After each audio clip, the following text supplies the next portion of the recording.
There are questions about your credibility. Let's put back up on screen those examples. These headlines from the past 48 hours about what happened when spokespeople for the IDF said that it was a ground invasion, that an invasion of Gaza was happening. Then the story changed. There was no such invasion. You can see there the headline, Israeli military accused of using the media to trick Hamas.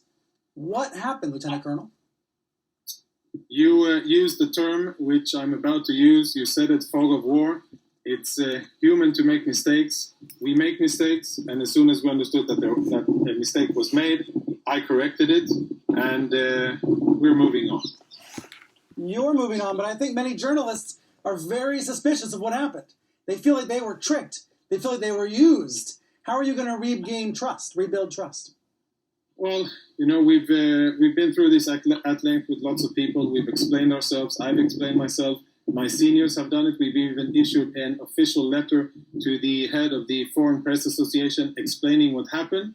And again, emphasizing how important it is for us to be able to gain and maintain the trust of international media and Israeli media, our commitment to unbiased, fair, and true information. That is what I've been doing for my last 4 years here in the job. That's what I will continue to do. And I think that mistakes are part of the business and it's part of the environment. It is a very chaotic, dynamic environment, and sometimes small bits of information have great importance. This was an unfortunate such occurrence. That's certainly true. I appreciate that you are here willing to take the questions. It is an incredibly complicated media environment as well as a geopolitical environment. As we are speaking, I'm getting a story across the wire about 6 Israeli police officers injured when a car slammed into a police checkpoint. What would sound like an attack, although we don't have all the details yet. So every hour you must be getting more and more information, sometimes conflicting information, and trying to keep up with it like the rest of us.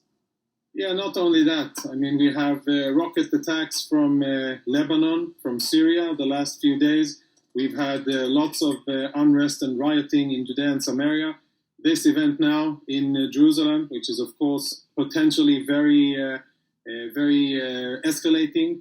And there is definitely a lot going on. But again, our focus here, and, too much talk is about the less relevant parts. Let's go back to what really matters. What really matters is safety of ours, from our point of view. What really matters is safety of our civilians and the fact that for 7 days, our country is under fire.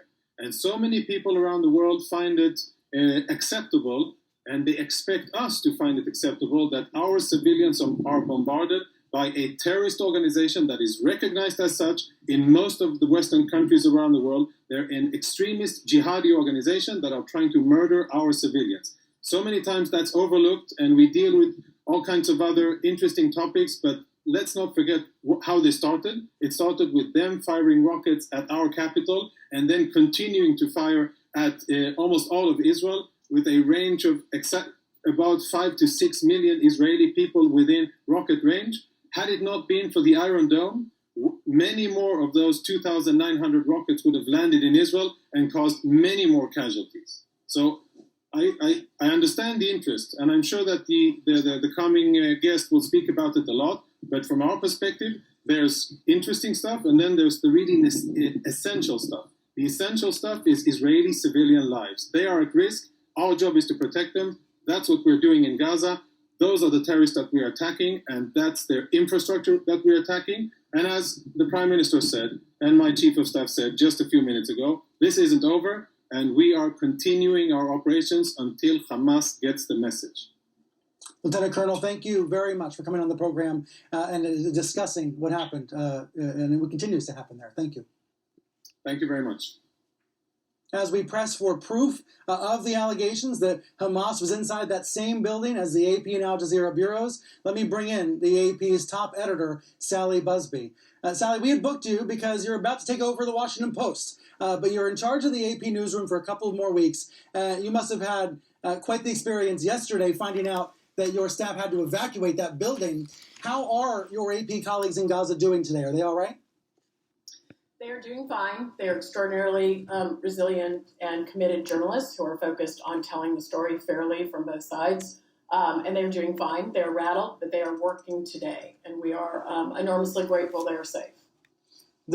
I've read that the AFP, that another newswire, is providing space for the bureaus that were affected. Like, how, on a physical level, how are you all operating in Gaza today with your bureau bombed? We are looking for some temporary quarters. AFP has been wonderful, and we thank them. We are attempting to obviously ensure that this does not disrupt the important mission of telling the world what is happening in this conflict right now. I think the reality of the situation is that that office in Gaza is in a critical location, and this does impact the world's right to know what is happening on both sides of the conflict in real time. That's a very important thing to keep in mind. It impairs the ability to report events in Gaza in real time. It reduces the flow of information coming from Gaza. It hampers the ability to tell the story fairly on both sides. It does not, however, silence AP and is not going to from doing that. And we are scrambling to ensure we can report this story, and we are reporting it at this moment. Do you believe the Israeli government's, the Israeli military's explanation that Hamas was operating in the same building?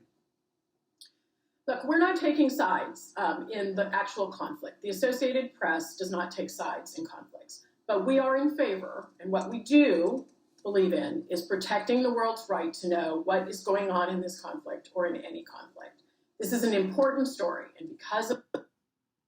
Cuando miré la luz que cambió para poder yo cruzar,